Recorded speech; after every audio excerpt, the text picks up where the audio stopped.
What's up, everybody? Before we get started this week, this episode is brought to you by the one and only Studio Mind. Because here at Studio Mind, we're all about bringing your ideas to life your way. That's right. Whether it's recording and mixing your next big track, producing videos with cinematic drone shots, or creating social media content that feels authentic, Studio Mind's got you covered. And you know that when you come to Studio Mind, you're getting a quality product. Not only do they specialize in podcasts, it's also commercials, photography, audio, video, so much more. The list goes on and on. Whatever you're dreaming of, we'll help you make it happen seamlessly and stress-free. Guys, check out Studio Mind, because at Studio Mind, we'll create something amazing together. Back to the show.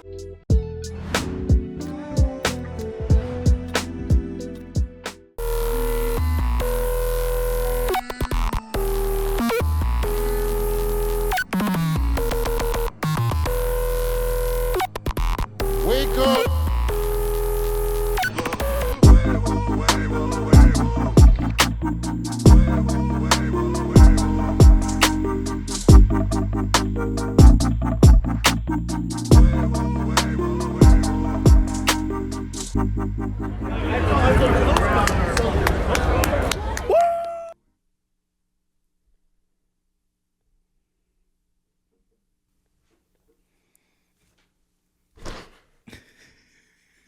Hey, everybody.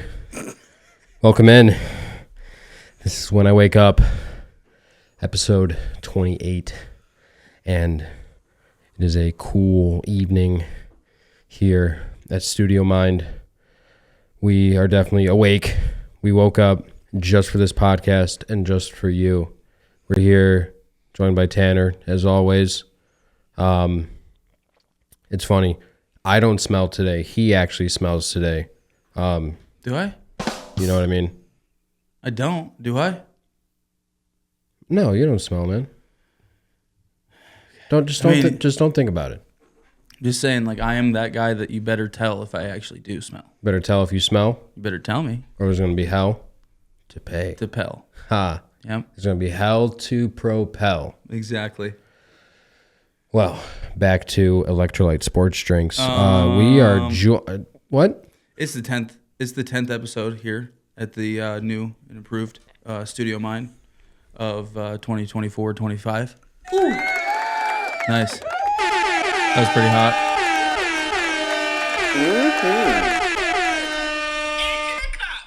Many more to come.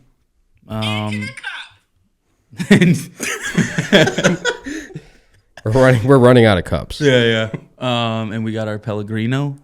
Is that what it's called? We have Okay. LaCroix. Good. Took too long. Pellegrino. But today's a special day. It's Friday, just like every day when we record the podcast. And we have we've got a dude in here that's a man. And he's a dude, and he's definitely a guy. Let me tell you something right now. He moved out here from Oregon about a year ago. A little over a year ago. Didn't know anybody out here, and found Studio Mind because he wanted to make music. He had a studio in mind, but came to the studio before we moved here. And it was probably like a month later that we were like, hey, we're tearing the whole studio down and moving, so not gonna be able to record any music for a while. But just the first time I met him, I was like, okay, yeah, this guy, he's gonna make us better, number one. And it was just cool watching somebody that's super talented, because I'm still a novice. And cool and nice. And good Super hang. cool, yeah, definitely gay, but like still really cool. You know what I mean? It's your fault I'm getting hard over here, so. But yeah, today, put your hands together. We've got my buddy Austin today, dude. Here he is. Hello. Austin, aka Dozer. It's a good day. How was your day today? How did it go? It was all right. Yeah. Not too bad. Work wasn't too crazy, so it could have been worse. You know. Anybody have their pipes burst? If you know what I mean. No, nobody's pipes burst today. Yeah, unfortunate. Nobody's pipes burst. We can change that.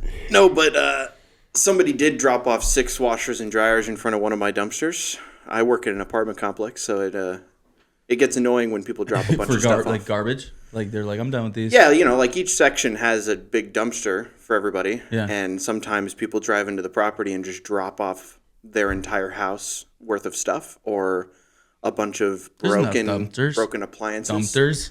They're not dumpers. So cut myself on my pinky from moving one of those today. Cut myself on my pinky. Yeah, I know what you're saying. Yeah. So you had to throw them all in Yeah, there. to wash and dry that Did you have pinky. to take them somewhere else? As soon as Yeah, you I had to could. move them. We have a place to put all of our like bulk appliances for one of our. So they don't work because no. Brad could use one. No, they didn't work. They were all garbage and old. Okay. Yeah, we have tweakers come pick them up and trash them out. Well, that's why I'm here, dude. I'm looking out for you, man. Thanks. I'm thinking of you. If you need a washer, I will look out for one though. Yeah, just let me know if you got one. Okay. He's been doing the whole like use the thing and then put him outside. Oh, you've been 1894 in it. You know how many? And- Do you know how many rivers are around here? Quite a bit. None. There's some. 0. There. More than ankle deep. Name me 3. Well, I'm not from here, so I couldn't really name you any. I don't know any rivers around here other than the Cuyahoga River. Unless we take a trip to Plymouth. There's a lake not too far from here. You trying to go to Eugene? Eugene, Oregon? That's a long ways, It is a long ways. but it's also not very great. It's a long way to the top. If you want to, I'm all the way up? no. No? Come on. School of Rock. No, I just... I just feel like, for You've this seen to, that movie, right? Oh, I love School of Rock. Okay. for this to ever actually come full circle, I do think, would you ever do, I know you left for numerous reasons, whether you want to divulge or not, whatever, a multitude of reasons. It'd be cool for them to see the, what was it called? The Roseland Theater? Yeah, Or the Venetian? that sounds familiar, yeah. Yeah. I thought that was in Vegas. I think Where? What did you Roseland just say? Theater's in Portland. I'm not exactly familiar with Venetian, but that might just be my dumbass that forgot or something. Well, But, send it to school. Yeah. What about it though? nothing. Just when we had talked when we had first met. Oh, yeah. We had mutual friends, and then like mutual friends of friends, Right. and how I have not very close, but I have at least like 6 or 7 Acquaintances from acquaintances in Oregon, and I've never stepped foot in the state. Okay, so let's get into that. Music, you love it. I love it. It's pretty good. There was other things you did before what we do now, which is hip hop, Yep. writing rhymes. Yeah. You know what I mean? That was how I was introduced to you. So, like, what were you doing before, like, you decided you wanted to start? You're like, or even you figured out that you could even rap. Like, what were you doing? What was? Well, when I was 7, my grandma bought me my first guitar, acoustic. Mm-hmm. So she bought me that because my mom was very musical and indulged me into a lot of older generation music. Mm-hmm. So, like, I got a lot of 70s and 80s music in me before my own time period's music. And I just loved music. It was my comfort space, something that I could go to. Playing on guitar? Playing on the guitar, a lot of Dave Matthews. I played a lot of Coldplay when I was younger, their early stuff, the That's good what I was going stuff. to ask. Nothing wrong with Coldplay. Yeah, what was, like, one of the first songs you taught yourself how to play on the guitar?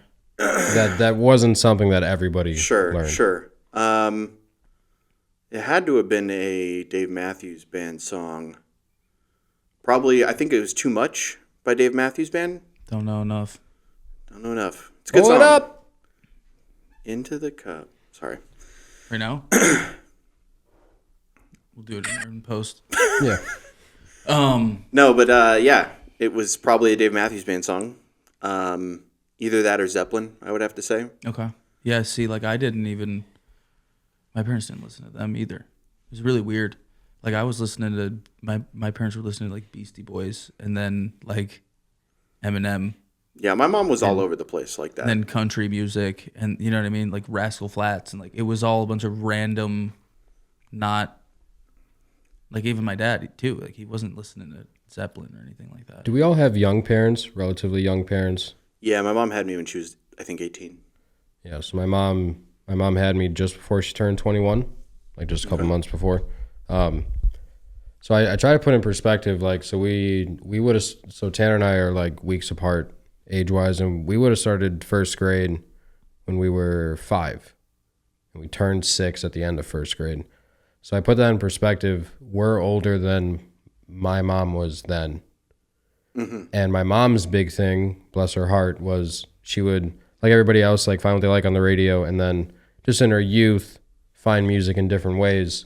But the whole point of singles back then, once they weren't 7-inch records anymore, you would hear it, and then you'd go to the store, buy the CD that the single was on, listen to it. Well, she would do that, but then burn the CD and just put the song that she liked on a burned CD. So I got Beastie Boys, Zeppelin, Sublime. But like specific songs. Specific from them, ones. Not like whole albums or anything like that. Well, she had full albums, and then I found out she didn't know like any of the other songs. Gotcha. Oh, right. She'd buy. Yeah. And then, so that How was, unfortunate is that? That's kind of sad. but it was cool. Like, I mean, sure, but it kind of sucks, right? Like Yeah. she didn't get to experience all the other great songs on those albums. and I think a few of them she definitely knew. Like she Sure. knows all of 40 Ounces to Freedom. Right. I know that for a fact. But then my dad, so she was buying like Sublime, the Beatles, Zeppelin, and then the country that Tanner and I, maybe you do as well, but the country that we love, which is like 80s, 90s, early 2000s, like undeniable country. Sure. Like that weren't like propped up dudes. Right. Before the whole like Right. talking about your truck thing became a bigger thing. That's always been a thing, but yeah, I know what you mean. Yeah. And then my dad was listening to like Rob Zombie and White Zombie. Oh yeah. I was about to Ooh, say yeah. that was something Pantera. that Doug listened to too. My fiance's first concert was Rob Zombie at like 9 years old. She was in the pit and everything. Kind of metal, dude. Kind of crazy. You're getting baptized in there. Like, the first concert that I like chose to go to was at the House of Blues, and my uncle took me to it, and it was like whatever. It was called Summer Slaughter. Yeah. So like pop, okay. like pop music. Yeah. So it was a haunted house. Halloween time? Yeah, you know, like Doja Cat was the whole, yeah. And, but the headliner was Cannibal Corpse. Oh, shit. And he only went for Cannibal Corpse. That's crazy, though. So when we showed up, Between the Buried and Me just finished, and then Cannibal Corpse went up.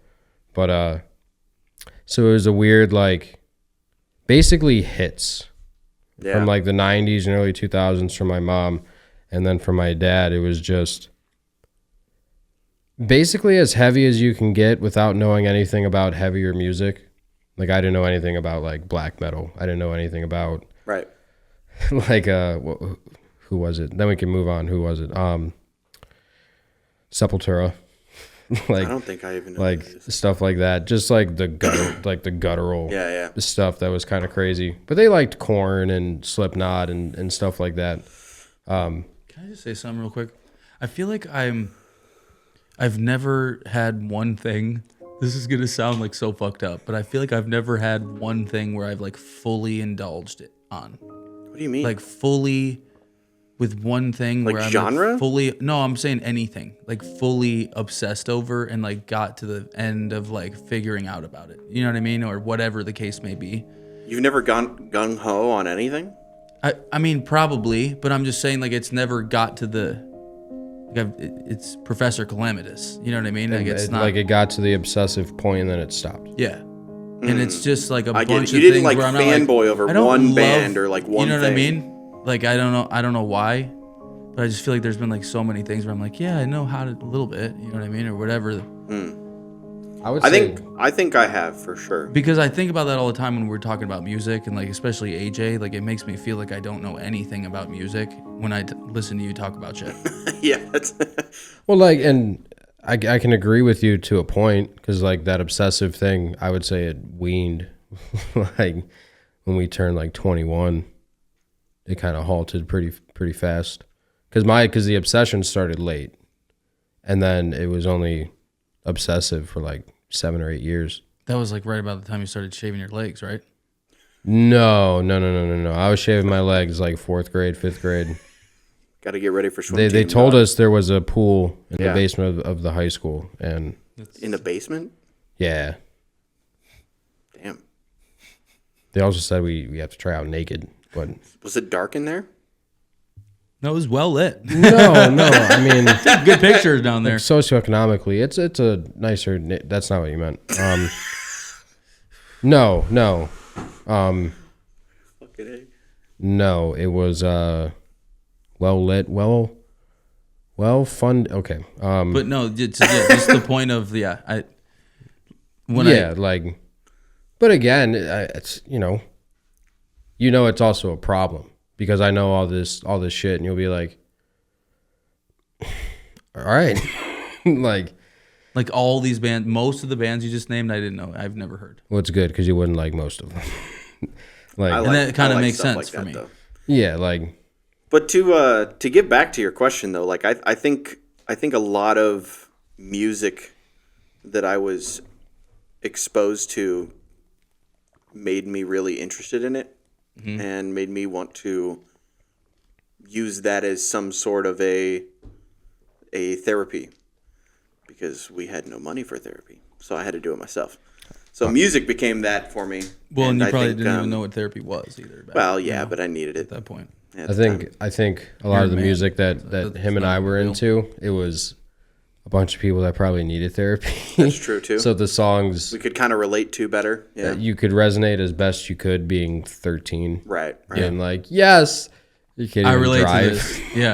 Yeah. But so I have an No, I'm answer with you, for I'm it. with you. I'm curious what your answer is. What was like the moment or the turning point where you like besides like having the guitar and doing that, where you decided not only that you wanted to actually like put something on tape or on a recording, or that you were once you found out you could do that.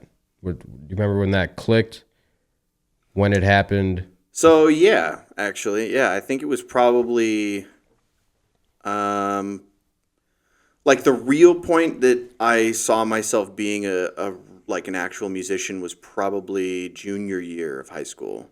So like I did a lot of music stuff before that. I was a drummer for my church youth group and like played that for a couple of years and kind of found some people through some friends that needed a drummer and was like, sure, I'll try it. It was like some indie band. And I was like, this is cool.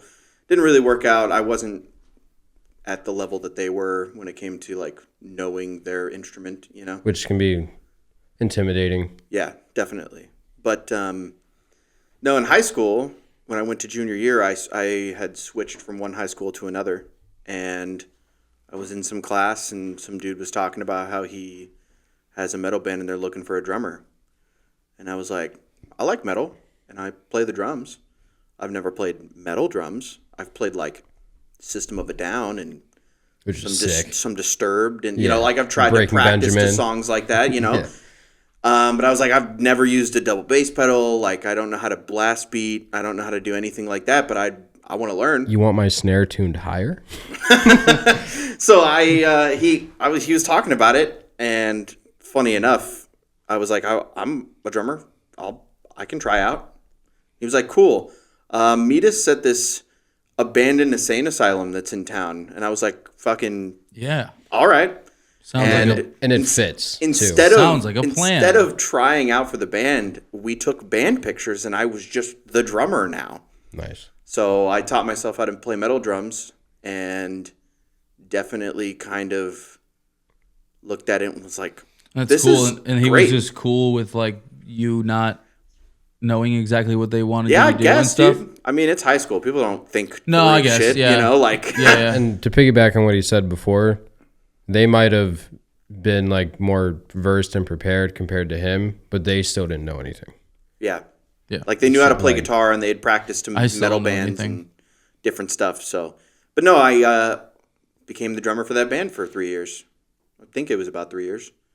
And we practiced, made albums, went and played shows up in Portland, like started actually doing stuff. And I was like, I could see myself doing this kind of thing for the rest of my life. In some way. Like somehow, yeah. I was like, I still like to drum. I just don't have enough money for a kit and never had the space for it. And so I never really went that far into drumming for that sake. I mean, I practiced at their house when we'd practice, and I'd go over there after school and practice on my own time. But not having your own stuff makes it hard to like really go for it. But then I, kind of correlated drumming to hip hop, because rapping, rhymes, schemes, all the sort is kind of like drumming with lyrics. Yeah. So it's percussion. And I grew up with I grew up super diverse with music. I think the only kind of stuff that I didn't get a lot of influence from was a ton of country and like classical music. That stuff wasn't really my mom's jam. So I think, dude, yeah, my mom went hard on the country. And like, that's where the other stuff came from. Was kind of like my stepdad listened to all the the heavy stuff. He was listening to Rob Zombie and those, and then he was listening to Johnny Cash and Beastie Boys and stuff like that. And then my mom was listening to country. And I mean, I remember going to Falls Lennox and having like the original. It was like the cylinder oval shape MP3. That had like the one button, whatever. like and not the Nano, but the one after that or something. It wasn't even Apple. It was just. Oh, okay. Yeah. A little bigger than a thumb drive. And I might have heard some things I probably shouldn't have heard. Oh, yeah. Music-wise? Yeah, like I 100%. very clearly remember hearing Puke. Yeah. Like, oh no, that was my dad. Yeah. And My that's dad would not listen to even, that. and if you think about it, that's not even that bad of a song. No, yeah. Just It's still very too much theatrical. for certain ages. it's like, let's say it was Good song. let's say it was third grade. I was 7. Like, probably shouldn't. Jamming and don't even know what he's talking about. Yeah. Yeah, but Great song. There's a couple things looking back now. So my mom used to work at a grocery store, and one of her coworkers, her son, who was maybe closer to your age but just older than us, was a roadie, and worked at a place called 8 Day Sound, and he was the crew. It was just bands or labels that hired crews for certain runs. So he would get laminates, and he would go to Europe and Japan and Holy do shit. all this, and he would just set it up and tear it down. And then someone she graduated with owned a studio in Cleveland, and he played in a bunch of bands, and then he owned and operated a studio. But how I actually met some of the people that you're familiar with, it was on MySpace. Oh, yeah. I found that band on MySpace, but I said on a different podcast before, some other band that I was like, became a fan of theirs or whatever. And it was a setup where they had a house and there was a garage, but they converted the garage into a studio. Hell yeah. And you just see like condenser mics in a Garage band. yeah, and you just saw a condenser in a shoebox that just had a bunch of mattress padding in it. They made their own thing, and when I saw that, I was like, "Oh, you can just do that. You can just do it." And then it's wild how intimidating is it until you realize, like, oh wait, I can kind of do this still without it being hundreds of thousands of dollars. Like you don't really realize you need a mic, 100%. and you can definitely just piece together some padding something and make something condensed enough to where it picks up sound good. Yeah, like it was. I got like an interface in middle school.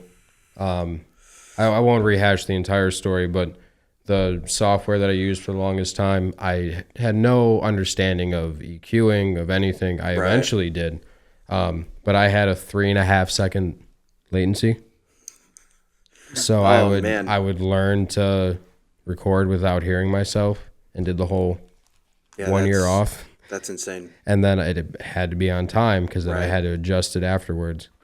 So once I saw them that they could do it, I was still awful. Like could barely play my instrument. Definitely wrote songs all the time. I just knew that I at least wanted to try it because I saw that it was possible. And then as I got better, Eventually joined a band with Sean. Going into high school, I was in a band with some kids in like the North Ridgeville area. That kind of fizzled out. And then just kind of played here and there throughout high school, and then kind of picked it back up a little bit when we graduated. Yeah. But yeah, it was on MySpace, and just like I don't know how the algorithm worked back then, but like you could just find people anywhere. And like who bands. was the person that you knew that he knew? So to protect the innocent, his name is Caleb.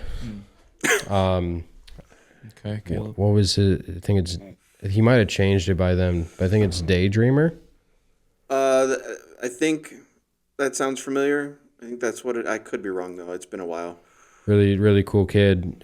He was the front man of a band back then called Prepare for Impact. Okay. And they were really cool. But that guy did a song with the singer for my metal band. And he was like, I know some people. He was showing me pictures. And then I was like, wait a minute. Yeah, That's my singer for my band. And it's so funny. It was crazy. The first time I met Brad, too. Yeah, it was just absurd. like, hi, nice to meet you. You're from Oregon? I know people from Oregon. And I know one of the dudes you made music with. It was just crazy. I move across the country, and of course, I can't get away from somebody that knows somebody. Yeah, that is nuts. There was some Battle of the Bands I'll never forget because it's on YouTube. Oh, really? And I told them I was going to be there. We're in middle school, dude. You're not going anywhere. With what money? Like out there. Yeah. They played their last song. You just had a dream. That's all See you it was. there. It was right before their last song, and whatever. Caleb was going to get water. They turn on the house lights, and they call me. It's on video. They call out my name. They're like, "Is Brett Russo here?" And then. Oh my God. And we joke about it now because if you got to think about it, dude, like, so they're older than us. I'm being respectful. I don't know how old you are, but I know you're older than us. He's not. He's actually younger than us. I'm 26. I'm going to be 27 Damn. soon. Yeah. Forget everything I said. My name is Kevin. No, like, okay, so that makes it so much easier. So when we were in like middle school, because this was like 7th grade, 8th grade, they were 17, 18, so noticeably older. Right. They're driving the whole thing. Like, they're driving. We're little kids, yeah. The whole thing. Like, You're they're driving. to the dollar store down the road. The whole thing. The whole thing. Yeah. Like, they're driving. Yeah. And so, like, I'm just excited because, like, I found him on MySpace, and then whenever that shift happened where everyone just made a Facebook, and then I found him on Facebook, and I was like, oh, that's them. And then I became friends with them, and I'm like, this is fucking sick. Because I thought they were the coolest band ever, and I thought they were good enough. They played with, like, I Declare War. And really? I mean, for what it's worth, they knew, like, Dot Dot Curve and Don't even know who that is. Breathe Carolina. Okay, yeah. Like, just whatever, like, groups like that. Yeah. And I was like, they could probably make it. Yeah. They never did. But Some bands do that. I mean, the band that I was in kept going after I was in it, right? I left the band for certain differences, but they got new artists, to come play for them and do different things, and they have lots of views on YouTube and different stuff. Renaissentia is the name of the band. Plug. Okay. But so where did it turn into? And maybe it didn't turn into. Maybe it was always there. But like, where did it turn into? Like hanging out with the dudes, where you started writing raps and stuff. Yeah. So actually, when I joined the band, the metal band, we had a heavy vocalist and a cleans vocalist. Right. The heavy vocalist, common duality. wasn't very good at the time. He wasn't really pushed into the scene the way he wanted to be, and he kind of needed time to grow for his metal voice. Yeah. Which there's different ways to go about it, but he just needed some time to get better at that. And so we kind of dismantled the band and then framed a new band. We pretty much kicked him out without kicking him out, which was kind of a dick move. But It was more. I'm not gonna be on here and be like, I didn't do it. It was, but it was like a group decision of like, he needs to go. And you don't know how to sing, okay? So and this is Mean Girls. So, anyways, Okay. I kept being in the band for a while, and I stayed friends with that guy, and he was always kind of into hip hop, and I had a lot of hip hop influence from my mom. I mean, Beastie Boys was obviously a big one. Yeah. Atmosphere is probably one of my biggest influences when it comes to hip hop, just because it started on so early, and he's got so many good albums. It just kind of influenced me a lot to like really get into that kind of writing. Yeah, that was someone I haven't listened to, and you told me to, and I wrote regular acoustic songs and like singer-songwriter stuff before I was even in the metal band. So like writing and making music has always been kind of part of it, but like Hey There Delilah or something like that. Yeah, weird shit for girls that I thought I was in love with when I was 14, random dumb shit like that. We will talk later. I feel like same here. I feel like a lot of our early work was the same. Same here. I was doing the same shit. So I was always a writer in that way, but I stayed friends with this guy after he left the band, right? And we became best friends, and we started writing and hanging out, and he was making hip hop, and I was like, yeah, okay. So you guys were already able to record stuff, sort of. Like he had an interface, a really like older Focusrite single aux, interface, a mic, shitty like Amazon cheap mic, right? And we would just kind of mess around on I think a torrented version of Ableton, and we just kind of screwed around for a long time, made a bunch of random shit, and I think the first thing that I was interested in when it came down to it was he would play beats all the time that he'd found, and I liked one of them and wrote like a love song for my fiance. That was the first song I made. Super trash, but it was super like well meant. And you were what, good. 12? No, I was older than that. It was what, junior year. Oh, so okay. I was like 16, something like that. But I wrote that and we recorded it, and he did his best on mixing it and all, and I was like, this is kind of like cool. Like this is sick. Yeah. And I realized that I had skill in writing. I could make things pretty good, and it wasn't even like make it pretty good. It wasn't. It wasn't even like a premonition of it. It was just like, I like doing this. It's fun. Yeah. So we just kind of kept going, and it grew into something a little more serious than just, we're just messing around. It was like, I like doing this. I think I'm good at it. I know that I have some skill. Like I mean, and then I've heard a ton of the music from back then, right? From back then, like you guys didn't ever do any shows, did you? I did shows as metal, as like the drummer, but not artist as a hip hop artist or anything. Which is wild to me because you're like, I've said it to you, like, just listen to this really old stuff and it's so good, and you're like, oh yeah, that old stuff, I gotcha. And I play him stuff from like 3 years ago and it sounds like I'm 13. Yeah, but you say that, but you don't give yourself enough credit. I like a lot of the stuff you showed me that's older. You don't give yourself enough credit either. You just talked about how you haven't like dove fully in or been obsessed, but like you've been been pretty involved in a lot of writing things for a while. I mean it's been stagnant recently, but like I thought you were killing it because we were acquaintances. It wasn't until like you came around Danny more, like up here, and then when me and Danny became best friends, like I just ended up seeing you all the time. We never hated each other. We just weren't close like that. And then when I found out that you guys were rapping, I was like, oh, you guys don't suck. Like, there's the two things that turn people off immediately. You're in a band, it's right here. Or you're a rapper. And it's neighbored right there. It's like, oh, you rap. Yeah. Like, and because usually both of them are bad.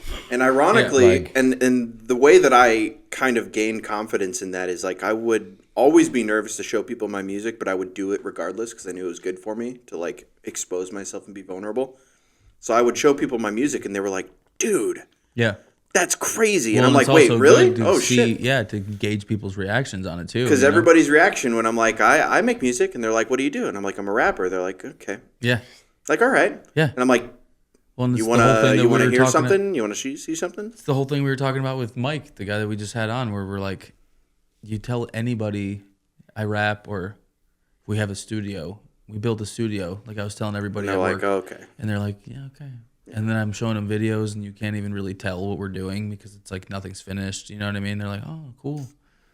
And then we have him over, and he's like, what the fuck? Yeah, really. It's I mean, I still feel that way when I walk in here, regardless, because I'm not used to anything like this either. Like this isn't my forte or like And what I that's was why used to. I'm so. really glad, and that's how we'll like segue. But I'm really glad that we got that it happened right when you got out here. Yeah, it's so you kinda got nuts. to see what it was before, because it's not. It looked like a rest stop. Even if it did look From a like a movie. dilapidated building that somebody put a mic inside of, like it still was better than what I'm used to even. So it was still cool for me to come there. The functionality of it was great, It felt good. like, especially like the the sound box booth and was hot as stuff. fuck, but it felt good But still. but yeah, this is just a whole different. Yeah, it's this a is completely different thing. next level shit, dude. And I think it was like intentional to like avoid it. I don't think it was ever going to be a possibility. The big thing, at least I thought of, to kind of avoid when stepping into this new space was to not have it be the old space in a different building. Right. Where you come in here and it's Right. fucking tapestries on the wall and It's a different environment here. And I think that actually was executed well. yeah, like there's not rugs on top of carpet, like stuff like that. Like Right. It doesn't smell like clothes that sat in the washer too long. That's definitely doesn't true. smell It like doesn't there's do a fucking dead mouse somewhere. You don't know where it is, but you can smell it. It's somewhere. Yeah. Yeah, like no ashtrays. I had some full. like funny questions to kind of ask. that. All right. What's the best advice you received that made absolutely no sense when it was given to you? And let's just say artistically. Oh, okay, maybe that's a good one. Yeah. That's kind of a hard question. It is. I can wet everyone's feet, answer it first. Go ahead. Don't overthink what you're doing as far as like if you're working on a song and you can't seem to finish it. It's not because the song isn't finished, it's because it's a bad song. And it's not a judgment on your ability. It's just you haven't written a more cohesive idea or thought yet. So it doesn't mean what you're working on is terrible. It just means you have more Time to things grow. more things to come. So like I know that like it's not a joke, it's a reality, but like a lot of especially rappers or just artists in general have 237 projects that you'll just never hear. They might not all be done. Maybe half of them are done, but they're just on the computer. They're never released. They might get mastered and you're like, I don't really fuck with it anymore, and they'll never be put out.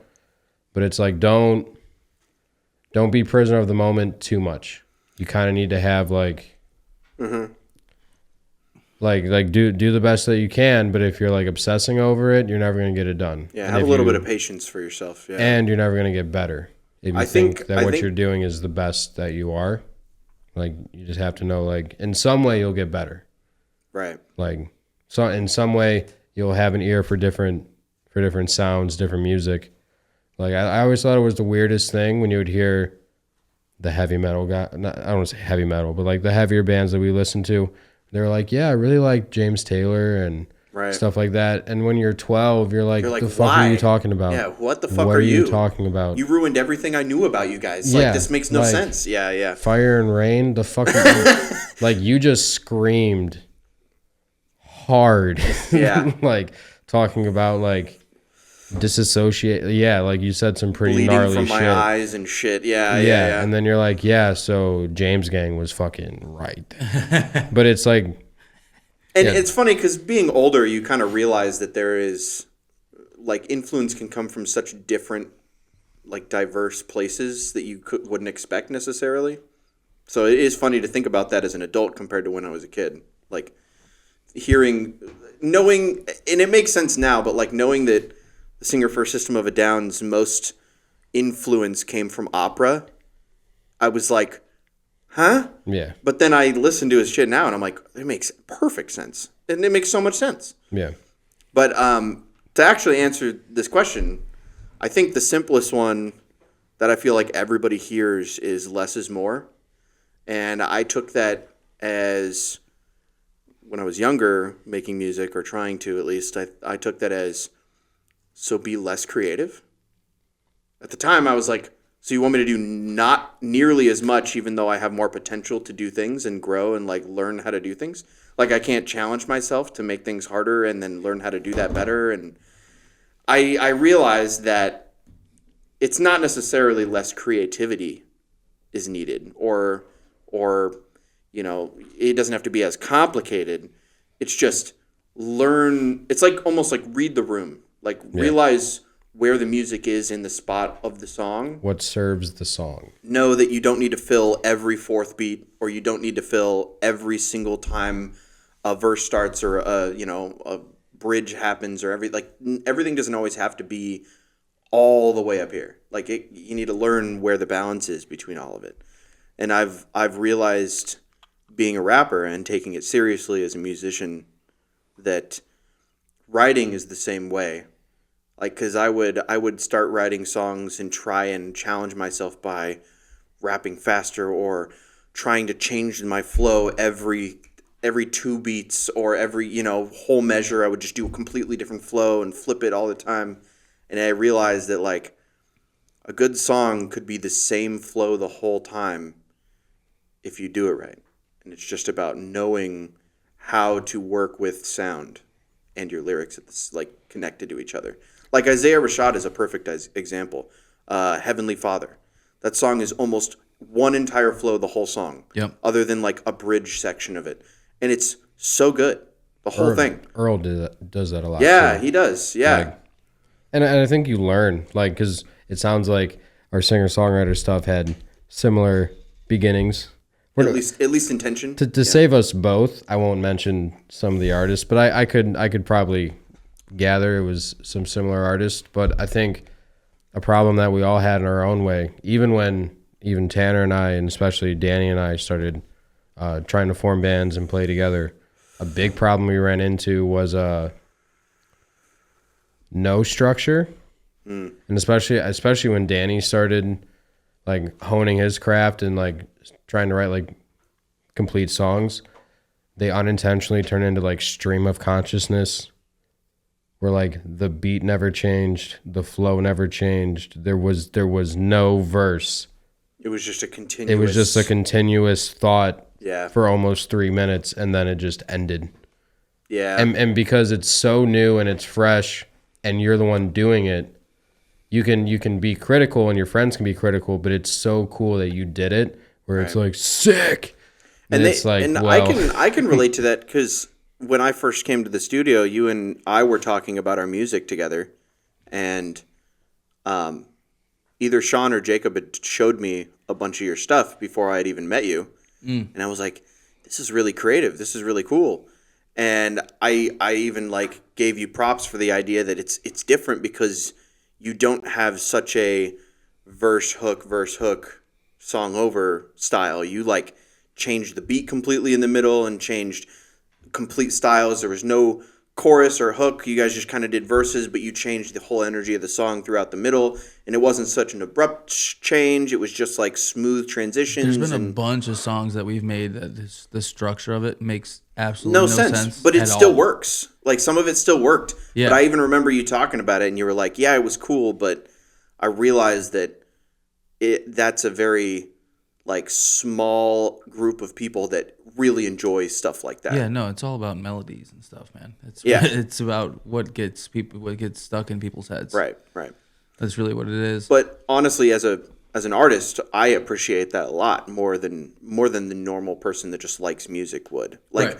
I noticed that I talk to a lot of people, just people I know or random people, about music, and a lot of them, I have to remember that a lot of them don't think about stuff the way I do when it comes to music. And I always think about, like, you like these people? Why? Oh, well. And it's not even always like that. It's like, it doesn't have to be rap. It doesn't have to be whatever. But Yeah. like, for example, my fiance's mom likes a lot of hair bands from the 80s. Like, only likes hair bands. And I'm like, there's better music than hair band. And I get it. There's some songs. Yeah, when you never break out of something, Right. Like, I am not like that. Brad knows. I listen to every kind of music. Like, there's nothing that I'm like, ugh. And I've always committed to not being stuck in a certain set type of music or like anymore time, year, stuff like that. I've kind of dedicated myself to never be like, yeah, I listen to this generation of music and I won't like keep looking for new stuff. Talking to Jacob, that was one of the things that I kind of want to try to start doing. That is where he'll find somebody and then listen to everything that they have. Like what he was talking about, how he does listen that? to everything that they have. That's what I do too. All of it, all at once, and then... Well, maybe I don't do that. I kind of want to start doing that. Just kind of like flood myself with it. And I feel like with some rappers, it's so hard. Because I thought about it the one time, and then I found out, accidentally, I guess. Because I've done that with Mac. Because I remember when Mac... Like when it was all the singles, they got videos that were on YouTube and everything was crazy. And then Kids came out and then there was Senior Skip Day and all that stuff. And I actually had Blue Slide Park when it came out.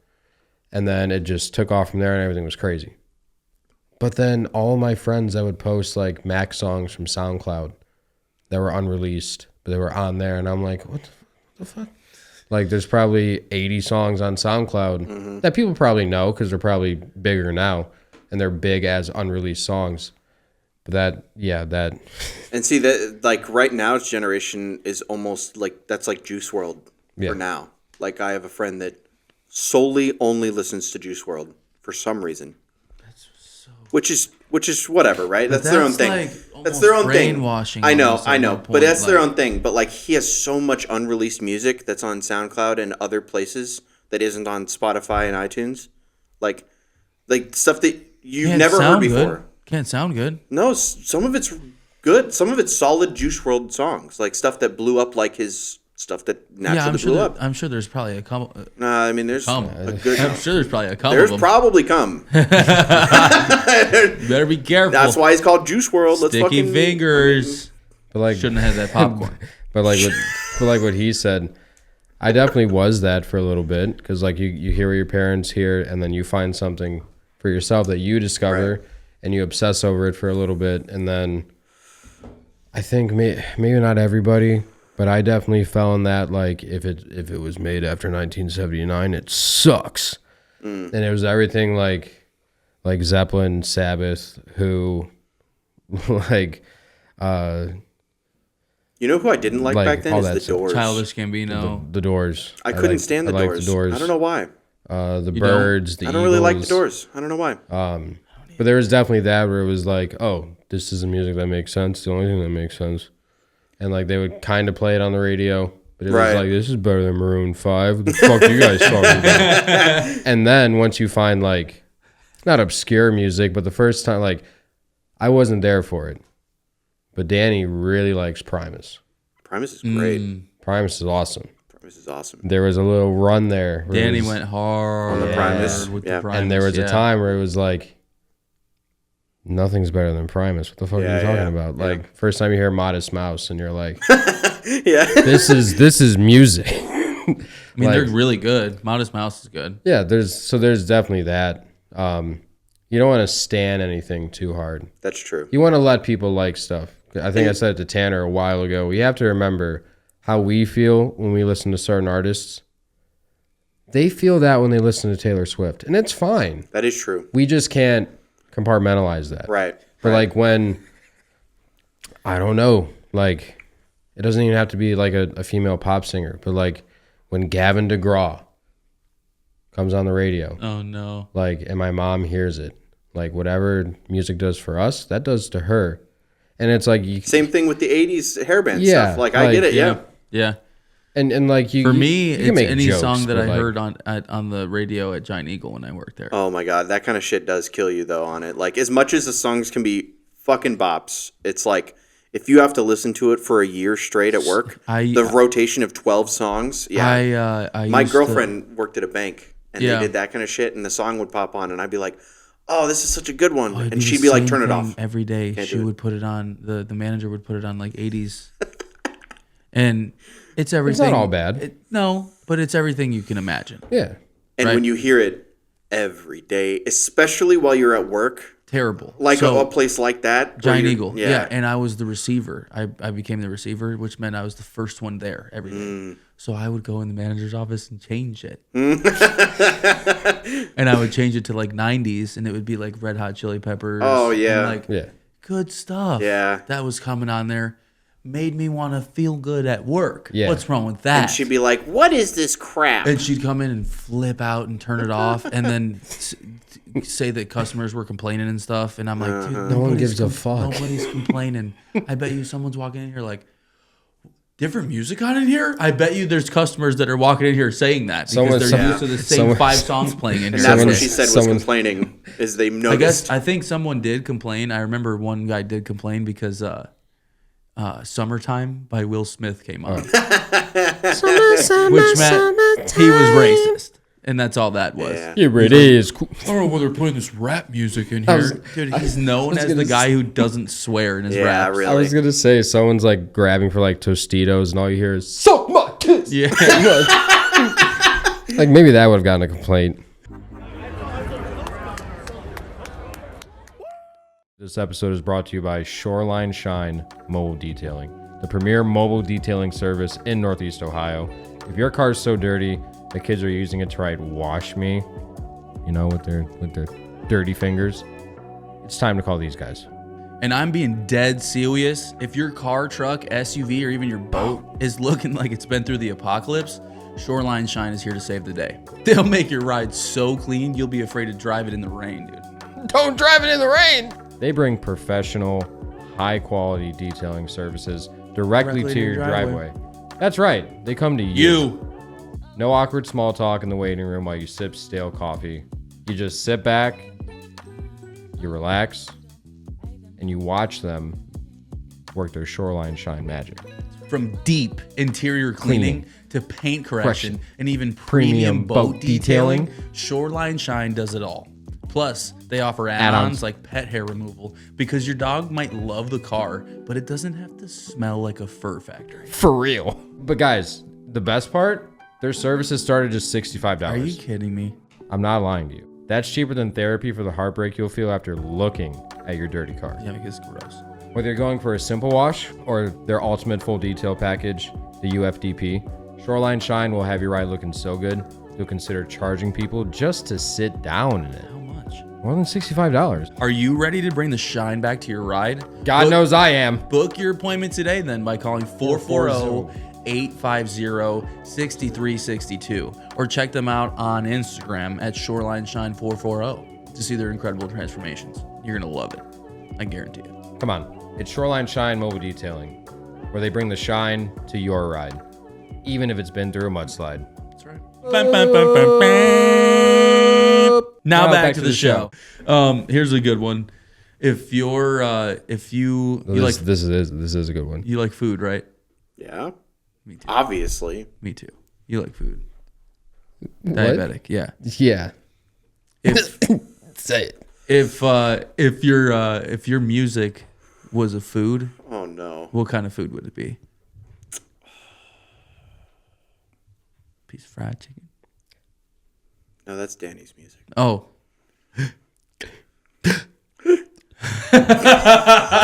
There's so many chickens in Virginia. Stop Fuck, that's really hard. It's almost as hard as me. By the way, did I tell you as a joke one time I really almost did it when I was working at that tattoo shop? I wanted to get on my ankle really small the state flag for Virginia.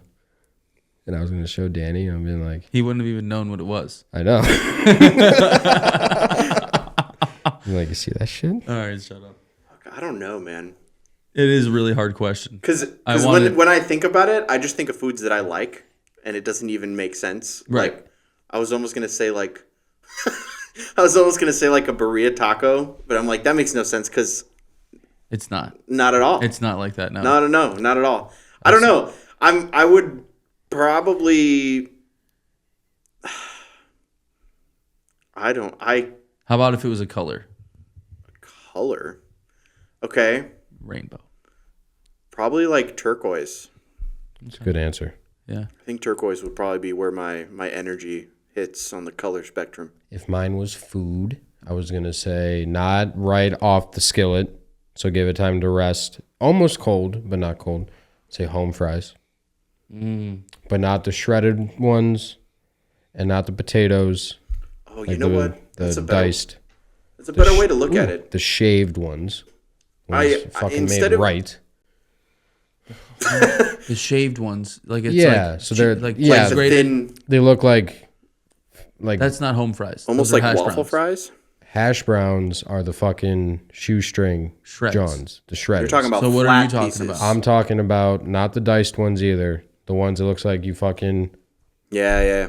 where you Like were peel, like peeling a potato, but peeled past the That's peel. not what a home fry is. where they look like flakes. Or you They take look a like potato big and you flakes. just slice it into flat pieces Yeah. and then cook them up. I know exactly what you're talking Those about. are my favorite. I'll eat them all. Home style potatoes. They're going to be big chunks in the pictures. They're going to be like big squares Which is fine. but I know I feel you. I can make any of them and I will kill it. Yeah, so none of those. Yeah, this is home fries. Hold on. There's some in there that are right. Oh though. my God. There's some in there that are right. It's like I got it. up one, down one. No, Left? there you go. Kinda. That's kind of what he's getting at. Those are scalloped potatoes. More flaky. No, they're not scallops. Scallops are baked. This is a scalloped potato. So after home fries, put flake. Because they are like a shaved kind Baked of on a buttery, flaky crust. What are you, stupid? like Yeah, like is there really none Yeah, to it's show? because these So don't many exist. taters. Whatever They, you guys are they talking definitely exist. about. They So don't. many taters. It's okay. We don't need to prove you right. I know exactly what you're talking about. Yeah, like again, these I make so these that are shown, I make these the best. Oh my God. And I don't care what anybody says. No, my mom does. I have an answer though. That's not true. I think I have an answer. What kind of food? The way he made me think about it a different way. I think Celery. about close. No. If I think about my music as a food, I would think about how that food makes me feel when I Yeah. cook it or eat it or whatever. Yeah. And I think a solid medium rare tri-tip steak is how I would see my food. And I only say that because it's fucking savory and it's the perfect temperature.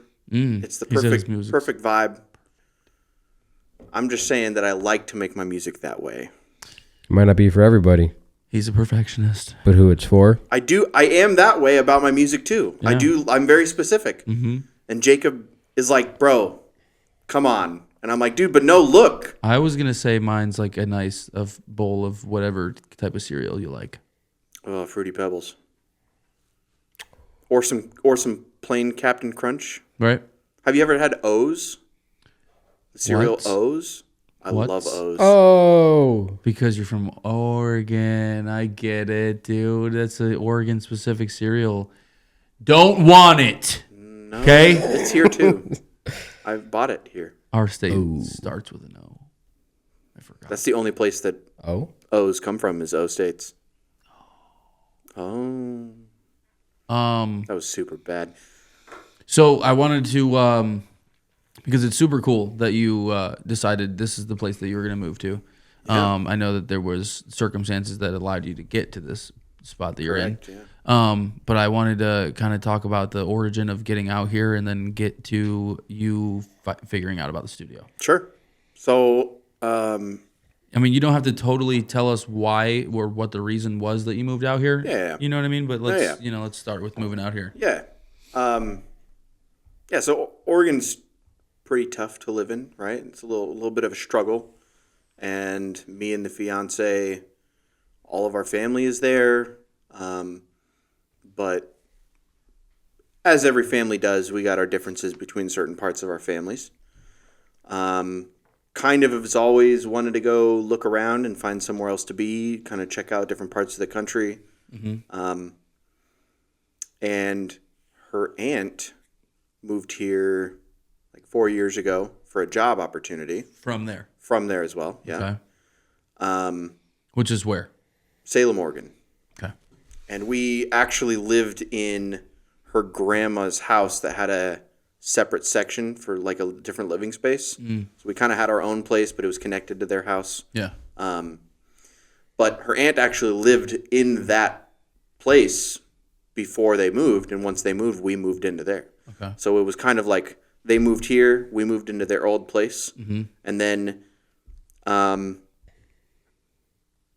October of 2023 is when we actually just like left Oregon and came here.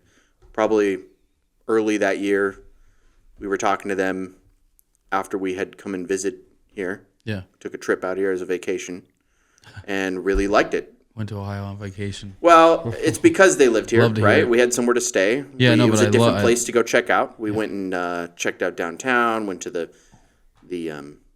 Rock and Roll Hall of Fame, went to Niagara Falls, went to a couple different places. Niagara. Yeah. Nigeria. And kind of came out here for a vacation, but I kind of had the intent of, okay, we want to leave. We want to go somewhere. How is this place? How has this been since you've moved out here? Talking to them. Yeah. And they kind of told me about how things are here. And as we went and visited places, I kind of kept in mind, like, is this somewhere where I want to be? Like, is this kind of a place I could be around? When you came out here for the vacation, was it summertime? It was like August, I think. Okay. It's a good time. Yeah. And I was like, this is so much better than where I'm from. Like, tenfold. Like, so many things about it was so good. But why though? Oregon sucks. I heard I know, like but some- Oregon's really pretty, really beautiful, but there's a lot of things about it that make it Well, difficult. and this is like good for you to hear because like me and him talk about all the time, like we want to get out of here, and then I always have second thoughts, and I'm like, I really don't actually though. Like I really would honestly rather not. So we'll protect the names of the innocent again. But a place that him and I work, there was opportunities. There still are, but there was opportunities to move, and there's a possibility that they were gonna start construction in Seattle, which is not Oregon, but it was It's like just practically Oregon. Pacific Northwest. It's It the was same like, shit. Yeah. and for everything you said, like cold water beaches. Like I'm big on hiking the mountains, just the lush, the green Have you of been it. there? Yeah. Not to be the tortured artist, but I kind of lean into like the dreariness of it. Like I don't care that it rains all the time. I love it when it rains. Yeah. But yeah, you and I talked about it when we had first met. There was a lot of Can't go golfing. there was a lot of financial things that were kind of annoying. Yeah. Yeah. How you said it was just your problems may not have went away, but they were easier to manage here. Yep. That's a perfect way to put it, actually. Yeah. There's just a lot of different struggles. I mean, I was getting paid relatively well, what I thought was relatively well, and still having a really hard time to live and kind of sacrificing a lot to survive rather than have a life. All in all, What were you doing? What were you doing for work? I was working at an aerospace engineering company that built semiconductors and rocket parts for SpaceX. So I was like doing a lot of like pretty intricate, detailed stuff. You were like building shit? Yeah, I was in the assembly team, so I was putting together parts and Tiny screws and tiny building little really things, yeah. expensive things in clean rooms. I had to put on a I whole worked bunny at a suit. place like that. I was just the guy who, after they were done being built, I was the guy who built the crates that we shipped them out in. Oh yeah. No, I was holding parts that were worth $15,000 that were this big. Yeah, oh yeah. Like Yeah. you do one small wrong move and that's $15,000. Yeah. No, the heaters we were sending out were $500,000. Yeah, they're crazy stuff. Yeah. So doing a lot of crazy stuff, and I felt like this is a good place to be. This is a good thing to do, and it was still pretty hard to live off of that. So, nonetheless, it's difficult out there. I mean, like it's a beautiful place. It's gorgeous. There's so many things to go see if you like nature, but Yeah. it's the big cities are rough. I lived an hour away from Portland, and Portland's not a great place. People like to say it Big is, too, and right? they lie. Giant.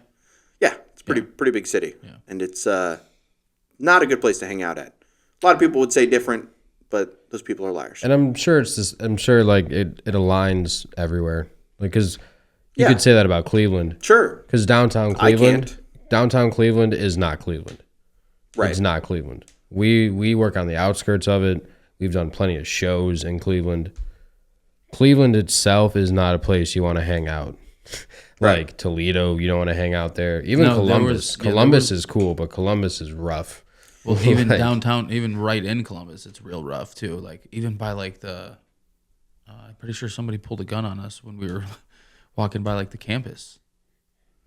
Yeah. I mean, but I know what you're talking about. Well, and it's rough in a different way, right? Like there's different culture where you go all over the country, and I think that I have had the least amount of stress in my entire life since I've moved here, which is important. which shows That's something. so cool to hear. That's Like, really cool. It's genuine, and not like I've been, going a ton of places all over the place, but we go and do stuff. Like we go and check out different parts of the area, and But like, it just makes me like reflect a little bit and like stop complaining, just a little bit, and realize that it's not like it's not really that right. bad where we're at all. I mean, perspective is everything, and if you haven't seen all these different types of areas more than a couple days to visit and do vacation stuff, be a tourist, it's hard to know unless you're in that mindset to like look around. I'm just saying. It's hard like, to know. I've had plenty of thoughts like I want to, if that's what it takes. Like I'll do that.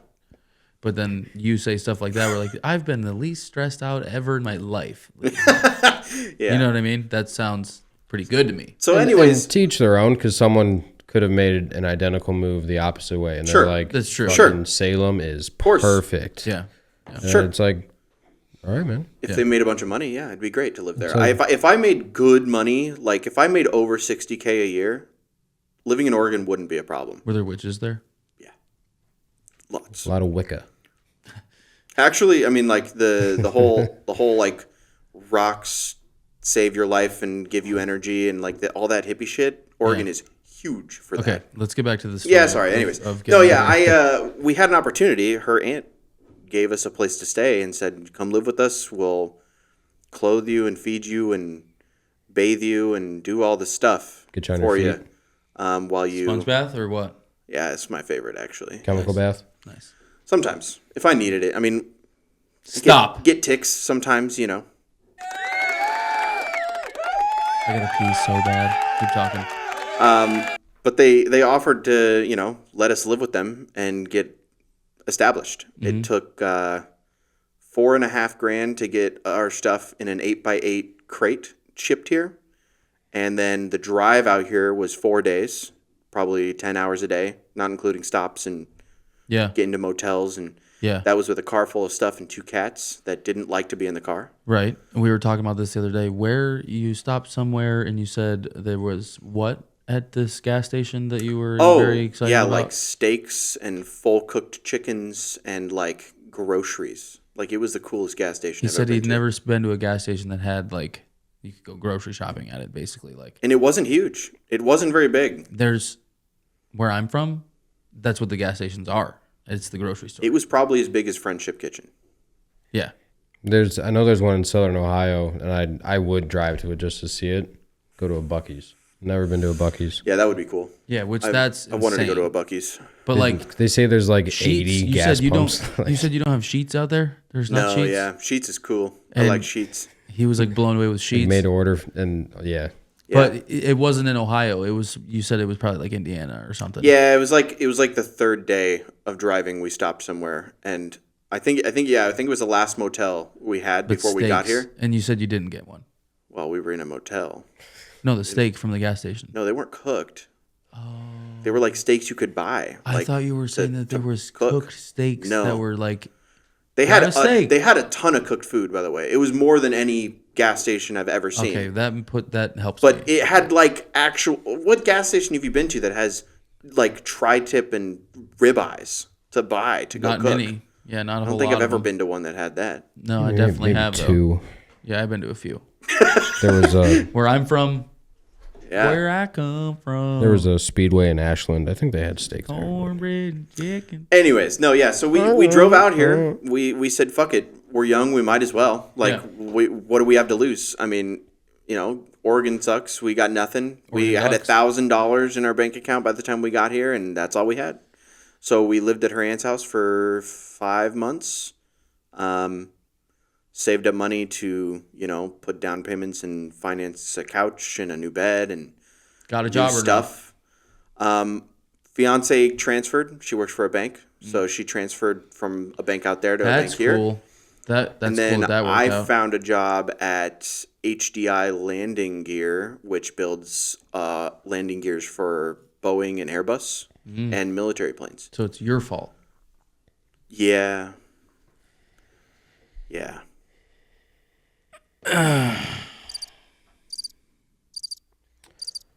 We're going to wrap it up. That's going to do it for episode 28, guys. Thanks for stopping in. But I got a job at this place, started making some money, doing the thing. And then we were looking for an apartment and found the ones that we're at now. And they were like, hey, we're hiring for a maintenance position. And I was like, all right.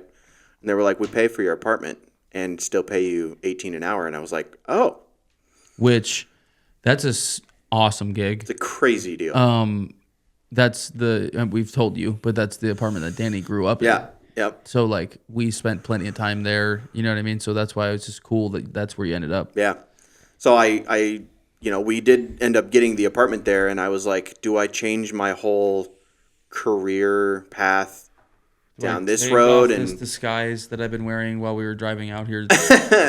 No, I've done construction. I've done painting. I did a lot of custom cabinetry and woodwork and stuff back in Oregon before I was doing my cool job. And I said, you know what? Screw it. If it helps us get ahead, like if we can use this to our advantage and build off of it, then sure. So I started my job there before we moved in because we needed some time to get things established before we actually were able to move. Right. And while I was working there, on my lunch or break or whatever, I would look on Google and see what was around because we're going to be living here soon. So what's around here? Need to know the area. Nothing. There's food, on Lorraine Road and different stuff. So I was like, all right. And as I'm zooming in, trying to look at where the roads go and trying to get to know the area, I saw Studio Mind pop up on Google. And so I was like, oh, Studio Mind, what is that? Clicked on it, went to the website, saw that it's an actual studio, and was like, what is it? What is it not? Right. That's true. Yeah. What is it not, Studio Mind? It's not a circus. It's not a deli. No, it's not. So, and you weren't even looking for a studio yet. You weren't even like I need to find a place to. Not necessarily. Yeah, because you weren't. I would have eventually. Yeah, because you weren't at the place where you were like fully in your spot, Right. comfortable yet. Right. But you saw it was going to be right around the corner. And No, that was crazy. And really, at first I wasn't going to get my hopes up on like, I don't know what this is. I have no idea. Checked out the website, saw some stuff. The thing that actually got me interested in the place was your song, Too Many Days. Huh. Too many days. I'm sometimes not very accepting of certain styles of music, so some of the stuff on the website I was like, not my stuff, right? Yeah. But I heard that song and I was like, so, and then damn. What did you do? Text or call somebody? I emailed Sean. Okay. And was like, hey, so kind of explained my situation. Hey, I'm new here. I'm new in town. Yeah. I do music. I noticed you got a studio, and I wanted to see what was up with that. I'm moving in a couple weeks, and give me about a month, and I want to do a sesh. I want to see what's up. I mean, look, what's the prices? What does it look like? And so I came to the studio. Sean and Jacob were in there, and First impressions of them. Did you hate them? right away I knew Sean was a fucking dude. He was a guy, douche. He was. I thought Jacob was Jewish. Jacob was a little stiff at first because it was hard to like read him out. I was like, I don't know what this guy's deal is, but like, we'll see. Yeah. Sean was like, "What's up, dude?" Fucking, Snowboard. And Jacob was my subs are always knocking. That's true. He did say that. He said that was the first thing he said to me. Don't come a knocking. Don't come a knocking. My subs are knocking. So knock it off. So you hated them both right away. That's understandable. Terrible people. Yeah. Right. And then I think I fear intimacy, so that was the big part of it. I was like, yeah, and that was the first session that you had that I met you to? No, you met me on the second session. Okay. Yeah, because when I got there, I started talking about. I pretty much talked to him for a couple hours. I just kind of explained how my things were, showed him some of my old stuff, give him an idea of what kind of artist I am. Yeah. kind of tried to get an idea of what kind of people they were for music and what the vibe was, because I'm not going to try and force working with somebody if I don't really vibe with them, you know? So I was trying to kind of do a vibe check. My thought process was... You're going to be nervous, you know what I mean? Yeah, and I definitely was. But my thought process was, if I have to spend $80 to know who these guys are, if I'm going to be seriously making music with them, since I don't have the crew back home and people I made music with back there... You need to like them. I need to know what the fuck's up. Yeah. So I talked to them for a couple hours, recorded a couple things, tried to get an energy for like what I was vibing with at the time. Yeah. Again, first session is always going to be nervous with new people and all that. Yeah. But it was good stuff. They liked the music. They were like, "Oh, this guy actually does stuff. Happened. He Maybe makes they music." showed me some of the stuff you recorded before you came over the second time. Yeah, because I had sent him some stuff to play to show him what was up. I think that might have been what happened. And then at the same time, they talked about you, because I talked about your song that I heard, and he showed me some of your stuff that wasn't released yet, and I was like, "Dude, this is dope. Yeah, like these guys are good." It makes me feel good. And then the second session, I met you. Yeah, and then that was, I just like got home from work. They were like, "Hey, dude from Oregon's here." You know what I mean? Like, all right, let's go meet him and listen to a whole bunch of your music. And I was immediately like, I told him right away. I told Danny right away. I'm like, that dude is ridiculously good. And no, for real. Like, and I told them right away. I'm like, like most people would be like, wow, I'm like jealous or whatever the fuck. No, I'm like, no, he's about to make everybody better, 100%. And it's not like you're not to the point where you're recording and doing all this crazy shit. You're just very talented, and that you're gonna make everybody around you a little bit better, just because that's what happens naturally when you do a song with somebody. You're like, oh. Well, and ironically, I always look out that. for other people when it comes to making music with them. Like, if I fuck with you enough to make a song with you, I'm like, I'm gonna be honest. I'm gonna be straight up with you the whole time. If something's ass, I'm gonna let you know, like, hey, this is not it. Right. And like Danny, for example, when I started making music with Danny, because I made music with Danny before I did Danny, with you. for example, all of his music. I said, no, but there were man. things that he What was did you doing in say? certain verses that I was like, so how about you try and hit it like this, or how about you try and slow this flow down and do something a little bit more simple, or do this and that, change this up, maybe quicken this, just little things. Yeah. And he was like, yo, all right. And it worked. It was like super like fluid and cohesive. We kind of really worked well together. Those first couple songs. So he's just like, for sure. And he's like, hey, real quick. Gives you chapstick. He's like, can you kiss my ass? I can't. I always fucking say shit. But yeah, so I mean, I really liked the people I was around when I met you. I was like, oh, okay. This is the friend group. Like, this guy's actually friends with these guys. He fucking lives here. Yeah. Like, this is a cool thing going on. And like, then this is a nice energy going on. To go from that where you're like, oh, I'm stoked. I'm about to have a place to record music. These guys are cool. And then we're like, hey, we're tearing it down. No, honestly, that made me more motivated, because Sean told me, like, hey, I got a building. Like, we're moving space. It's not going to be in a garage like this. It's an actual thing.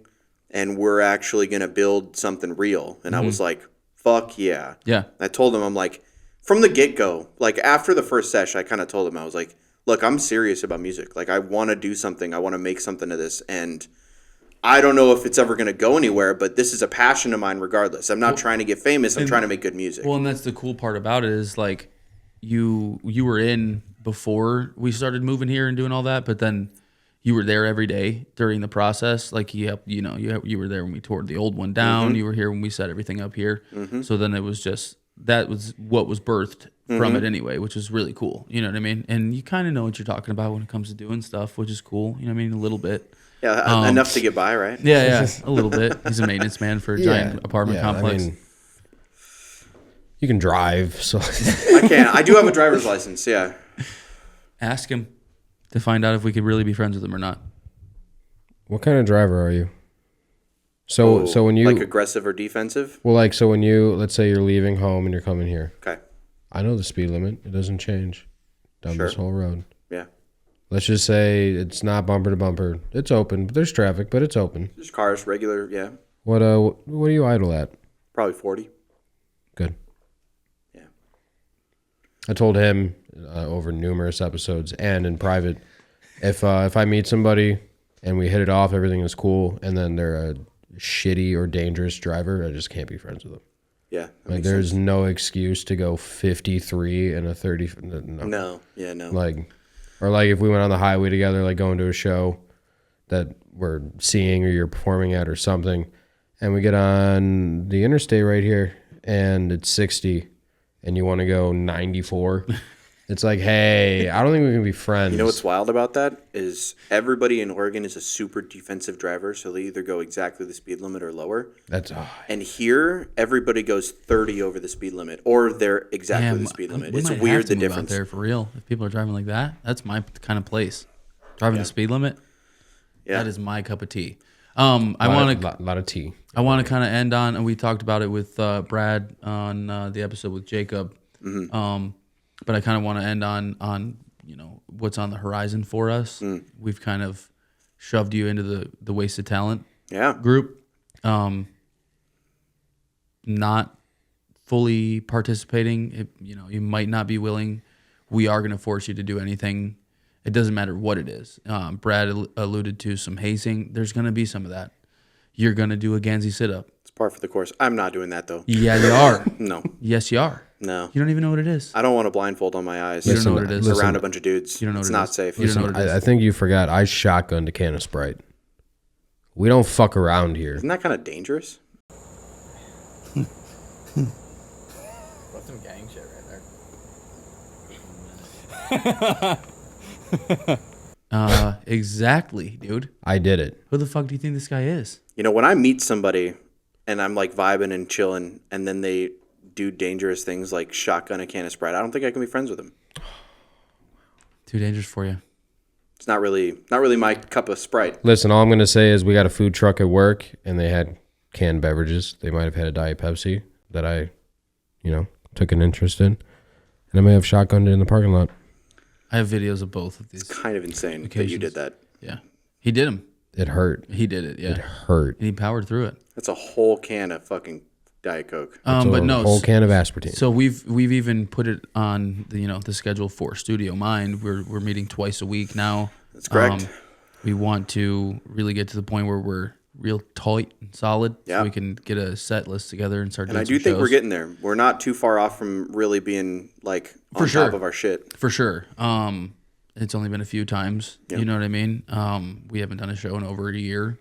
You've never done a rap show. You've done shows playing drums and things like that. Never done a show as a vocal artist. No. Right. So it's like a whole different thing. Yeah. And we talked about it. Like, you're nervous up until it's time to do it. And to be honest, out of the few times we've practiced, I really don't think I'm going to be nearly as nervous as I thought I would. Yep. That's what I mean. Like holding the mic and interjecting myself in that energy, like it's really not. The first couple shows, I remember literally looking Danny in the eye. I'm like, I'm supposed to be freaking out right here, right? Like, aren't we supposed to be freaking out, kind of? And like, it was freaking me out that I wasn't freaking out. Yeah, you know what I mean. It's kind of. You're like, this is wrong. Yeah, I should be not okay. I should be nervous, right? But no, we're killing it right now. We've got a bunch of songs. We're working on it. We've got a bunch of songs that are ready to get displayed. And I just got to get my buns here. Yeah. Yep. I'm excited. It's to be honest, it's all of this studio stuff that I've been. Too much for you? It's been a lot, actually. Yeah. It's been a lot, but it's been a lot of good. Yeah. I've never really had the feeling that things could happen with what I've had at my disposal, but here it really feels like something can be made of this. And like, I'm not saying we're going to be all huge or nothing, but I do think that there's a lot of potential, and I think that being invited into the group has been crazy for me. Like, I haven't really known you guys for an extremely long time. Yeah. But like, we've definitely hit it off and had good times building the studio and making music and whatever. Yeah. And well, I just told you my life story last night too. That's true. So you did. The whole the whole thing. The call that Danny made to me, I was on Discord with a bunch of friends back home, and it was pretty emotional in the moment for me to like get that call and him be like, "Yo, if you're down, you can be part of Wasted Talent." Like it was like crazy for me to get that opportunity, and like I'm excited that I'm part of it. That's cool because we're not shit either. You know Yeah, what I mean? no, exactly. No, I mean, I've thought about it since I've known you guys. I'm like, oh, it'd be cool to like totally mash up with them and like do that. Yeah, and eventually, I really want something to happen so that we can be like, you'd probably be involved with it anyway. But I really want to be able. He's to our like, manager for sure. No, that's gonna be my little cousin Tyler. Oh, okay. Sorry, you suck. He's going to fucked, school. nerd. He's going to school for financial things. Oh, that works too. Financial. He can handle the money, but he doesn't talk to ARs or. You can be our road manager. You know what I mean? You could drive the van. Fuck, you don't want me driving the van. He doesn't have a license. I have low blood sugar and I kill everybody. I'll drive the van. Have it be a real Cliff Burton. I'll drive the van. I Cliff Burton everybody. You can be the map guy. No, but I really want to get to the point where we're like we get any type of traction. Yeah. So that we can start playing with the live band behind us, because it's a would be whole awesome. different Yeah. ball game. The songs sound incredible like that. Yeah. And then the shows that you get to do They're just more because intimate of that. and everything. Yeah. And just the shows that you'll get. Like, Right. Rap shows, they're not it. Right. Live band with rap shows. We're gonna get a couple now that we've been doing it with Sam, that are good shows where it's not 30 people on the ticket, but you know, those who shall not be named. We did plenty of shows where we get there and they're like, "There's 37 other acts," and you're like, "What are you talking?" How does about? that And their normal general admission price tickets, and their whole thing is because they want to get people in the door. You need to sell whatever their number is, 50 tickets, just to get a pinch. Well, it would be the number of tickets would decide how long your set is. That's wild. And me actually. and Danny would sell. If it wasn't the most, it was like the second most every time we did a show with those guys, and we'd make $8. Yeah. And you're like, "What are you talking?" And then he wouldn't pay us the $8 either. So then we'd do 2-3 shows in a row and not getting paid, and he only owe us $28. Right. And we'd be like, "Hey, dude, like, can we get the money?" And he's like, "Yeah, my bad." And I remember, I'll never forget it. He gave us the money for one of the shows, and it was I think it was like $14 split 2 ways. So we got a Taco Bell meal out of that bitch. we just got a drink at the bar. And it's just. And then Danny has plenty of stories, but I would tell him that the bands that I was in, we would open at a Cleveland bar, and my cut was $200. Like insane. But no, I agree. Yeah. I And think those weren't crazy ass shows either. no. I think having a band behind us is going to be good. That was we'll have it. that was point. my idea in the first place, was just to get on better shows. Yeah. And that will come. So will I. I think we'll all come. There's I'm going gonna come. Yeah. I think someone said it before, like it's sometimes it's unnecessary, but there are dues, so to speak, that you have to pay. Sure. Like, because even with a band, you're still going to play terrible shows. You're going to play great shows that are just poorly put together. Right. Bad venues, bad sound. Like it's going to happen, but I think it speaks to the quality of the performance. Yeah. Because I've seen plenty of shows, and I'm sure you have. I've seen plenty of shows where the group was awesome, but they have no monitors on the stage. Right. And then shit gets fucked up and timing gets off because they can't hear themselves. And I mean, obviously we're going to have those kind of situations where it's like, oh, this song, we fucked up in the middle of the song. And like, whatever, right? Like, but hopefully I can keep it up and pick it back up and we'll be fine. And that's the thing with the music, instrumental freezes, like. Well, but with rap, like, that's the cool thing about it is, like, you don't really have a choice to just stop and restart. Yeah, it's going. Just doesn't work like that. It's still going. Yeah. It's not like a song. Mike's cutting out. Yeah. And, you know, that's happened. And that's happened at recent shows where, like, we go up there and it takes 3 times. For the song to actually like, work. We'll start the mic's song and then almost only like, one mic works. And then we're like, okay, hey, we need to restart. And then we do it again. And then the other one doesn't work. And then I'm like, yeah. Okay, this is the last time we're restarting the song. Okay, here we go. This is here for the 3rd time. We're going to get it right now. Honestly, like, as much as this is so great, I can't wait for my friends from back home that are rappers that I made music with to come out here and see this place and experience it and be able to make the music here. Because one of our songs, we're not going to be performing it the same way, but has one of my friends back home on it. And he killed his verse and everything. Which song? Give Me That. Okay. That's the one with me and Danny. And Yeah, then my so- homie Diversity back home. All you care, just stay tuned because this guy, he doesn't have any music release, and he's about to start releasing a gauntlet of flame sauce from Taco Bell. It's just going to be them lined up, Less vinegar. domino action. And I didn't even think about it until now. And if it tickles his fancy, I might ask you to play drums on a track. That'd be hot. I'd be down for it. I'd need to practice. I need to Oh, get back into it because it's been a while, but I'm my, down for it. My plan was to track everything, and I need some practice. Yeah. But it'd be cool to have a group think on it. Yeah. It'd be sick. That'd be hot. I'd be up for it for sure. That'd be hot. None of it's hot. But yeah, I'm excited for how this is going to play out. I mean, this next year will be insane. We're going to be doing a lot of good stuff. We're also you're gonna start getting involved with the podcast. It's true. We're gonna start doing. Hopefully, we're gonna start doing some like spin-offs, kind of with different episodes, different things, other people on here. Get Brad out of here sometimes because we get sick of him a little bit. And you know, Get out! yeah, sometimes you got to get him the fuck out of here.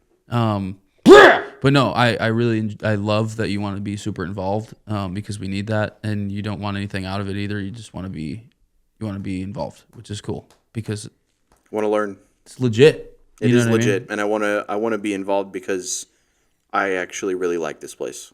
It's pretty hot. Brad, None of it's hot. final questions, final thoughts for Austin. You got to do it in less than 5 seconds. What are you the most confident in moving forward artistically? Whether that's collaboration, whether that's connections, whether that's I think the most confident I am is the way that me, Tanner, and Danny bounce off of each other and are like how much ease there is with our cohesiveness when it comes to making stuff. Because we just started trying to write a song in the same room together as like bouncing 4 bars back and forth between each other. And I think it's really smooth how well we are able to like work with each other on lyrics and work with each other on like what we want out of something in a song, like topic, and being able to like get something out of it from each other and get ideas from each other. Mix the bacon with the egg and cheese. Yeah. Yeah, exactly. No, but I think there's not a lot of, you know how artists can be weird with each other about like what they want something to be or how stern they are on being stubborn over a content or like an idea. They're like, this is what I want out of it. It's almost like any other band when somebody's like, we're this, and I'm like, or we're just creative. yeah. Or we can just kind of vibe and try and see how things go.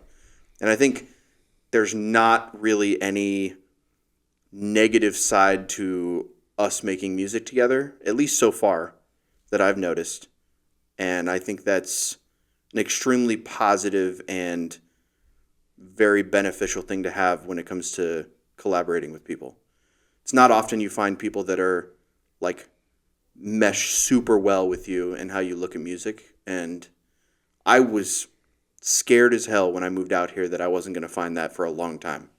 And the first fucking place I look, I found guys and they're like, you want to fucking do some shit, dude? And I was like, I fucking want to do some shit, dude. And it fucking worked. So that's something that I think is going to be a blast to see how this year goes by and what we can make out of it, because like it's not very often you find people like that. Yeah, and we got a plan. We have a plan in action. Brad's got his plan in action. We just need to. We're aiming. We haven't taken that first shot yet. You know what if you know what I'm saying. But we're aiming. We're getting ready. They're in Got our reticle set at it. It's in the sights, if you know what I mean. Yeah, baby. It's a sight for sore eyes. Yeah. So For the One Ring, yeah, there you have it. Dozer, aka Bagel Boy. might Schlegel, be my Jewish, bagel. aka Shlomo. Oregon Duck. Fucking go, dude. Thanks for coming. Thanks for sitting down and watching. And subscribe. If you watch the podcast and you don't subscribe, eat a fucking bag of shit. Literally. I'm just kidding. Watch it still, but I want some of the people to subscribe also. If you don't subscribe after watching this, you will cut yourself when you shave. I hope so. If you shave. I haven't shaved since I was 12. Yeah, I forgot to mention that he hasn't shaved since he was an Amish man. I am not an Amish man at all. Anyway, episode 28 of When I Wake Up. My name's Tanner. That's Brad. And I'm Dozer. And that's Dozer. There he is. All right. Let's fucking go. Send it off, dude. Get it going. And we'll see you next week. What'd you say? I didn't even know what you said. We'll see you next week. Oh. See you next Tuesday. You should have said that. And we will see you Give me something. on the other side. Give me something. That sounds terrible. Give me something. It doesn't sound great. Not great at all. Wait, what was I saying to you at work? What was I saying to you at work? A million things? No, what the fuck was it? Deshaun said something. He was like, this is something. And then I said it to you. I was like, God damn it. Fuck. I don't know. Are you being serious right now? Yeah. Oh, okay. Remember? I didn't know. Remember? I thought it was. No, yeah, he was like, that's preposterous.